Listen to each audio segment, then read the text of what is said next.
Welcome to Nanak classes. दोस्तों, Nanak classes के YouTube channel पे आपका स्वागत है। आज है 25 जून 2022 और 25 जून 2022 के जितने भी most important Rajasthan current affairs के क्वेश्चन बनते हैं आज हम उनका डिस्कस करेंगे। पूरा वीडियो ध्यान से देखना और लास्ट में मैं आपसे क्वेश्चन पूछूंगा जिनके जवाब आपको कमेंट बॉक्स में देने हैं। तो स्टार्ट करें टुडे मोस्ट इंपोर्टेंट क्वेश्चन। उससे पहले एक मोटिवेशनल स्पीच के साथ आज के क्लास की शुरुआत करने जा रहे हैं। क्या है आज का मोटिवेशनल स्पीच? रख हौसला वो मंजिल भी आएगा, रख हौसला वो मंजिल भी आएगा, प्यासे के पास चलकर समुंदर भी आएगा, प्यासे के पास चलकर समुंदर भी आएगा। थक कर ना बैठ ए मंजिल के मुसाफिर, थक कर ना बैठ ए मंजिल के मुसाफिर, मंजिल भी मिलेगी और मिलने का मजा भी आएगा। इसलिए निरंतर अध्ययन कीजिए, मेहनत कीजिए। जितना ज्यादा संघर्ष करोगे सफलता उतनी ही जो अपनी कामयाबी मिलेगी उतनी ही ज्यादा शोर मचाएगी और उतना ही मजा उसकी कामयाबी को, उस लक्ष्य को पार करने में आएगा। तो अध्ययन कीजिए, अच्छे तरीके से पढ़िए, शानदार तरीके से अपने खुद के चैलेंज को स्वीकार करते हुए, अपने मन को स्वीकार करते हुए, मन को शांत करते हुए अपनी तैयारी कीजिए। तो स्टार्ट करें आज की क्लास। सभी विद्यार्थियों को गुड मॉर्निंग। सबसे पहले कल के क्वेश्चनों को रिवाइज करते हैं। कृषि उद्यमिता व्यवसाय को बढ़ावा देने के लिए राजस्थान के किस संस्थान को नेशनल लीडरशिप अवार्ड मिला है? तो NIAM जो जयपुर में चौधरी चरण सिंह राष्ट्रीय कृषि विपणन संस्थान है उसको प्रदान किया गया। राष्ट्रीय MSME अवार्ड 2022 में राजस्थान के किस जिले को एस्पिरेशनल डिस्ट्रिक्ट की श्रेणी में दूसरा स्थान मिला? तो करौली जिले को। पद्म श्री स्वर्गीय अर्जुन लाल प्रजापति की 5 मूर्ति शिल्प का अनावरण किसके द्वारा किया गया? तो 17वीं लोकसभा के अध्यक्ष ओम बिरला। राज्य सरकार द्वारा मिशन निर्यातक बनों का शुभारंभ कब किया गया? 29 जुलाई 2021। राज्य स्तर पर निर्यात प्रोत्साहन योजना 2019 कितनी श्रेणियों में पुरस्कार दिए जाते हैं? 15। टोटल पुरस्कार दिए जाते हैं 33। राजस्थान बजट 2022-23 में आगामी वर्ष में राजस्थान के कितने जिलों में 32 औद्योगिक क्षेत्रों की स्थापना की जाएगी? 17। तो ये थे कल के क्वेश्चन। इसकी क्विज भी मैंने टेलीग्राम पे डाल दी और PDF भी डाल दी। तो एक क्वेश्चन 4 से 5 बार एक दिन में आपका रिवाइज हो जाता है। अब स्टार्ट करें। उससे पहले चैनल को सब्सक्राइब कर लेना, बेल आइकन के घंटे को दबा लेना और अगर वीडियो अच्छा लगे तो लाइक और शेयर कर लेना। जिसने हमारे नानक क्लासेज ऐप को डाउनलोड नहीं किया है, वीडियो के डिस्क्रिप्शन में या गूगल प्ले स्टोर पे जाके आप नानक क्लासेज ऐप को डाउनलोड कीजिए। वहां आपके लिए सेकंड ग्रेड के लिए, PTI के लिए फर्स्ट पेपर की तैयारी चल रही है, वीडियो मॉडल पेपर चल रहे हैं, करंट अफेयर्स की टेस्ट सीरीज चल रही है। तो स्टार्ट करें आज की इस महत्वपूर्ण कड़ी की क्लास को। पहला प्रश्न देखिए, बहुत ही शानदार प्रश्न है भी। जैसे ही अब विद्यालय खुलने शुरू हो चुके हैं, सरकार ने एक बहुत शानदार योजना चलाई है। प्रदेश में कक्षा 1 से 8वीं तक के बच्चों को किस योजना के तहत सप्ताह में 2 दिन दूध उपलब्ध करवाया जाएगा? जी बिल्कुल, अब 20 जून से स्कूलें धीरे धीरे अब स्टार्ट होने जा रही है। 1 जुलाई से पूरी रफ्तार पकड़ लेगी, बच्चे सभी स्कूलों में आने लग जाएंगे और सरकार ने कहा है कि हम इसे एक सप्ताह में 2 दिन बच्चों को दूध पिलाएंगे। ये योजना है मुख्यमंत्री बाल गोपाल योजना। जी बिल्कुल, इस योजना को याद रखना है। जब जब सरकार कोई योजना निकालती है परीक्षा की दृष्टि से अपने आप इंपॉर्टेंट हो जाती है। तो मुख्यमंत्री बाल गोपाल योजना, देखिए पूरी डिटेल बताऊंगा मैं, कहीं से भी किसी भी प्रकार का प्रश्न आ जाए आपका गलत नहीं होना चाहिए, बस अच्छे तरीके से पढ़ना।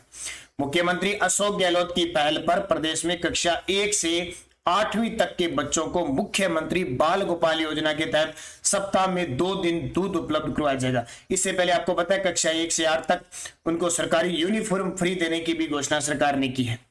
मुख्यमंत्री ने वित्तीय वर्ष 2022-23 बजट में इस योजना को मंजूरी दे दी है। मिड डे मील योजना से जुड़े राजकीय विद्यालयों, मदरसों और विशेष प्रशिक्षण केंद्रों में बच्चों को दूध उपलब्ध करवाया जाएगा। कक्षा 1 से 5 तक के बच्चों को 150 मिलीलीटर और कक्षा 6 से 8 तक के बच्चों को 200 मिलीलीटर दूध वितरित किया जाएगा। ये पॉइंट भी आपके लिए इंपॉर्टेंट है, याद रखना। अब बूस्टर डोज देखिए, ये भी हो सकता है एग्जाम में यहां से कोई भी प्रश्न पूछ ले, इसलिए पूरी डिटेल लेके आऊं। योजना के तहत राजकीय विद्यालयों में अध्ययनरत बच्चों को पाउडर से तैयार दूध सप्ताह में 2 दिन, एक मंगलवार को दिया जाएगा, एक शुक्रवार को उपलब्ध करवाया जाएगा। पाउडर मिल्क की खरीद राजस्थान कोऑपरेटिव डेयरी फेडरेशन से की जाएगी, ये भी ध्यान रखना। इसका उत्तरदायित्व विद्यालय प्रबंधन समिति का होगा। दूध की गुणवत्ता का मापन RCDF व विद्यालय प्रबंधन समिति सुनिश्चित करेगी। इसी प्रकार जिला स्तर पर जिला कलेक्टर, ब्लॉक स्तर पर मुख्य ब्लॉक शिक्षा अधिकारी, ग्राम पंचायत स्तर पर पंचायत प्रारंभिक शिक्षा अधिकारी और विद्यालय स्तर पर विद्यालय प्रबंधन समिति इसकी उत्तरदायी होगी। लाभ क्या होगा? मुख्यमंत्री बाल गोपाल योजना के लागू होने से कक्षा 1 से 8वीं तक के बच्चों के पोषण स्तर में सुधार होने के साथ राजकीय विद्यालयों में नामांकन और उपस्थिति में वृद्धि होगी और विद्यालयों का ड्रॉप आउट भी रुक जाएगा। यानी ड्रॉप आउट का मतलब जो विद्यालय छोड़ के बच्चे जा रहे हैं विद्यार्थियों का ड्रॉप आउट रुक जाएगा, वो विद्यार्थी वापस आएंगे और बहुत सारे विद्यार्थी दूध के चक्कर में भी पढ़ने के लिए आएंगे। ये इनकी बात है। कह रहा है कि पोषण स्तर में सुधार होगा, नामांकन और उपस्थिति बढ़ेगी, रोज बच्चे आएंगे कि हमें मंगलवार शुक्रवार को तो पक्के आएंगे कि हमें दूध पीना है। इससे मिड डे मील की पौष्टिकता में भी सुधार होगा। तो ये आपको पूरा अच्छे तरीके से याद रखना है। राष्ट्र मुख्यमंत्री बाल गोपाल योजना सप्ताह में 2 दिन 1 से कक्षा 8वीं तक के बच्चों को 2 दिन सप्ताह में दूध उपलब्ध करवाया जाएगा। योजना कौन सी योजना? मुख्यमंत्री बाल गोपाल योजना। चलते हैं दूसरे प्रश्न की तरफ। मुख्यमंत्री सलाहकार समिति का गठन किया गया है, इसके अध्यक्ष होते हैं। हाल ही में मुख्यमंत्री सलाहकार समिति का गठन किया गया, इसके अध्यक्ष, तो मुख्यमंत्री सलाहकार समिति है तो इसके अध्यक्ष भी कौन होंगे? मुख्यमंत्री होंगे। तो देखिए, मुख्यमंत्री सलाहकार समिति का गठन मुख्यमंत्री अशोक गहलोत के द्वारा राज्य के सर्वांगीण विकास के लिए मुख्यमंत्री सलाहकार समिति का गठन किया गया। एक स्पेशल समिति होती है। मुख्यमंत्री की अध्यक्षता वाली समिति में 6 सलाहकार सदस्य और 1 सदस्य सचिव है। सलाहकार सदस्य समिति में विधायक जितेंद्र सिंह, बाबूलाल नागर, राजकुमार शर्मा, संयम लोढ़ा, रामकेश मीणा और दानिश अबरार है। तो हालांकि ये यहां से नहीं पूछा जाता, लेकिन अगर थोड़ा सा ही प्रश्न एक ही पूछा जाएगा, मुख्यमंत्री सलाहकार समिति के जो अध्यक्ष होते हैं मुख्यमंत्री होते हैं। अब देखिए, कुछ राजस्थान में संस्थाएं हैं, जैसे पश्चिमी सांस्कृतिक कला केंद्र उदयपुर, स्काउट गाइड राजस्थान के संदर्भ में भारत स्काउट गाइड जो राजस्थान, उसके अध्यक्ष भी हमेशा राज्यपाल होते हैं। ठीक है, तो जो राजस्थान के संदर्भ में विश्व रेड क्रॉस संस्था है, उसके अध्यक्ष भी कौन होते हैं? राज्यपाल होते हैं। तो कई ऐसी संस्थाएं हैं जिनके स्थायी अध्यक्ष हमेशा कौन होते हैं? राज्यपाल होते हैं। देखिए, इंपॉर्टेंट क्वेश्चन है, थोड़ा सा पुराना क्वेश्चन है लेकिन फिर भी लगातार एग्जाम में आ रहा है। इंदिरा गांधी शहरी क्रेडिट कार्ड योजना के तहत कितने रुपए का ब्याज मुक्त ऋण उपलब्ध करवाया जा रहा है? इंदिरा गांधी शहरी क्रेडिट कार्ड योजना के तहत कितने रुपए का ब्याज मुक्त ऋण उपलब्ध करवाया जाता है? 50,000 का। कितना? 50,000 रुपए का। तो शहरी क्षेत्रों में स्ट्रीट वेंडर्स व सर्विस सेक्टर के युवाओं और बेरोजगारों को स्वरोजगार व रोजमर्रा की जरूरतों के लिए 5 लाख जरूरतमंदों को 50,000 रुपए तक का ब्याज मुक्त ऋण उपलब्ध कराया जा रहा है। ये दोनों पॉइंट पेपर में आ रहे हैं, ज्यादातर यही पूछा जा रहा है। 50,000 का जो ऋण मुक्त उपलब्ध कराया जा रहा है, किस योजना के तहत? इंदिरा गांधी शहरी क्रेडिट कार्ड योजना के तहत। चौथा प्रश्न देखिए, राजस्थान शहरी क्षेत्र विकास कार्यक्रम को कौन सी संस्था वित्त प्रदान कर रही है? आजकल ऐसे प्रश्न बड़े आ रहे हैं, जो बाहरी विदेशी संस्थाएं जो वित्त या कोई बड़ी संस्था वित्त प्रदान कर रही है ना, उसका क्वेश्चन पेपर में आ रहा है। तो राजस्थान शहरी क्षेत्र विकास कार्यक्रम को कौन सी संस्था वित्त प्रदान कर रही है? एशियाई बैंक, एडीबी। ठीक है, एडीबी यानी एशियाई विकास बैंक, जिसका मुख्यालय मनीला फिलीपींस के अंदर है। तो राजस्थान शहरी क्षेत्र विकास कार्यक्रम RUIDP तृतीय चरण अवधि है नवंबर 2015 से सितंबर 2020 तक थी। वित्त पोषित संस्था है एशियाई विकास बैंक। अब ऐसे प्रश्न कभी पुराने नहीं होते, चाहे 5 साल पुराना है, ये 10 साल पुराना है, तो भी एग्जाम में पूछ लिया जाता है। जैसे अभी कंप्यूटर जैसे के पेपर में वो आजीविका वाला आया था, राजीविका को ये जल सुधार वाले में, इसमें किस कंपनी का सहयोग मिल रहा है? जापान का सहयोग मिल रहा है। तो ऐसे आपको याद रखना है, ये कभी पुराने नहीं होते क्वेश्चन। राजस्थान शहरी क्षेत्र विकास कार्यक्रम के वित्त पोषित संस्था कौन सी है? एशियाई विकास बैंक। तो इसको अच्छे तरीके से याद रखना। 5 नंबर प्रश्न देखिए, पालनहार योजना से संबंधित नहीं है। ये बहुत इंपॉर्टेंट है। पालनहार योजना जितनी भी मुख्य सरकार की योजनाएं हैं, खास करके महिलाओं और बच्चों के लिए, पालनहार योजना से संबंधित नहीं है। अनाथ बच्चों की देखभाल हेतु प्रारंभ की गई, बिल्कुल सही है। सभी जाति के अनाथ बच्चे आएंगे, बिल्कुल सही है। योजना राशि पालनहार को प्राप्त होगी, ये भी सही है। केवल अल्पसंख्यक बच्चे हेतु, ये गलत है, क्योंकि सभी जाति के अनाथ बच्चों के लिए पालनहार योजना है, तो अल्पसंख्यक बच्चे अकेले नहीं आएंगे। अब पूरी डिटेल देखिए पालनहार योजना की, यहां से कोई भी क्वेश्चन आए तो आपका गलत नहीं हो। सबसे पहले कि पालनहार योजना के लिए नोडल विभाग कौन सा है, किसके अधीन काम कर रहा है? सामाजिक न्याय व अधिकारिता विभाग के द्वारा यह स्थापित है। पालनहार योजना वर्ष 2004 में शुरू हुई थी। ऐसे अनाथ जिनके माता पिता की मृत्यु हो गई, उन्हें आजीवन कारावास हो गया या मौत की सजा हो गई, या माता पिता में से एक की मृत्यु हो गई या दूसरा आजीवन कारावास काट रहे हैं।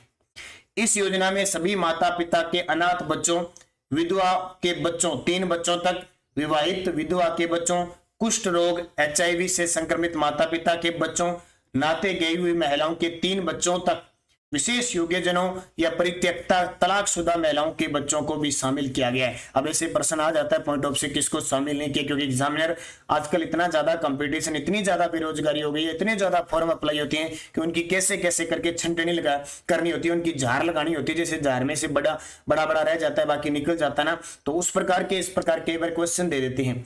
ऐसे अनाथ बच्चों का उत्तरदायित्व लेने वाले व्यक्ति को क्या कहेंगे, पालनहार कहेंगे। यानी ये सारे आगे इन बच्चों को अगर कोई क्या करेगा, उत्तरदायित्व लेता है इनका, तो वो उस व्यक्ति को पालनहार कहा गया है। अब बूस्टर डोज देखिए, इस योजना के अंतर्गत 0 से 6 वर्ष के आंगनवाड़ी जाने वाले बच्चों को 1500 रुपए प्रति माह, जो पहले 500 रुपए थे। 6 से 18 वर्ष के विद्यालय जाने वाले बच्चों को 2500 रुपए, जो पहले 1000 रुपए थे, दिए जाएंगे। ये दोनों पॉइंट आपके लिए बहुत इंपॉर्टेंट है, इनकी राशि बढ़ाई गई है, ठीक है। इसके अलावा वस्त्र, स्वेटर, जूते हेतु 2000 रुपए वार्षिक अतिरिक्त एक मुफ्त सहायता भी दी जाएगी। योजना के पात्र देखो, पालनहार परिवार की वार्षिक आय 1,20,000 रुपए से अधिक न हो, बच्चे की आयु 18 वर्ष से कम हो, आवेदन की तिथि से कम 3 वर्ष की अवधि में राजस्थान में रह रहा। ये पूरी डिटेल मैंने आज आपको पालनहार योजना की बता दी है। क्यों बता रहा हूं, क्योंकि परीक्षाएं बहुत नजदीक है, खास करके 3-4 अभी जो लैब असिस्टेंट है, वीडियो मेंस है, ASO है, आगे अगस्त सितंबर में खूब सारे एग्जाम है, तो वहां सीधे सीधे आपको प्रश्न मिलेंगे, इसलिए दे रहा हूं। छठा प्रश्न देखिए, हाल ही में राजस्थान सरकार ने महिला भ्रूण हत्याओं को रोकने के उद्देश्य से मुखबिर योजना इन्फॉर्मर स्कीम के तहत प्रोत्साहन राशि बढ़ाई है। बढ़ी हुई प्रोत्साहन राशि कितनी है, बहुत ही शानदार है। राजस्थान सरकार ने भ्रूण हत्या को रोकने के उद्देश्य से मुखबिर योजना का मतलब होता है कोई जांच का पता लगा देता है तो उसे सरकार 3 लाख रुपए देगी। कितने, 3 लाख रुपए देगी। इस राशि को बढ़ा दिया गया है।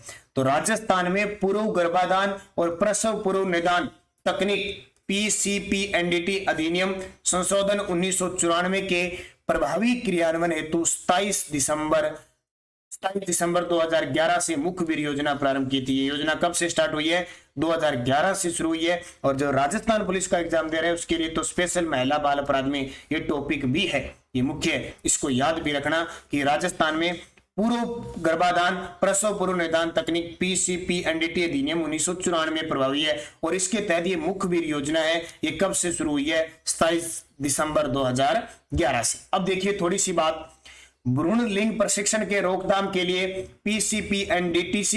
PCPNDC या T एक्ट को गंभीरता से लागू करने पर विशेष बल दिया जा रहा है। पहले 2.5 लाख थी और 3 किस्तों में थी। पहले कितने दिए जाता था, 2.5 लाख रुपए दिए जाते थे, वो 3 किस्तों में। अब 2 किस्तों में 50-50 हजार रुपए और सहयोगी को 25-25 हजार रुपए मिलेंगे। टोटल 3 लाख रुपए दिए जाएंगे।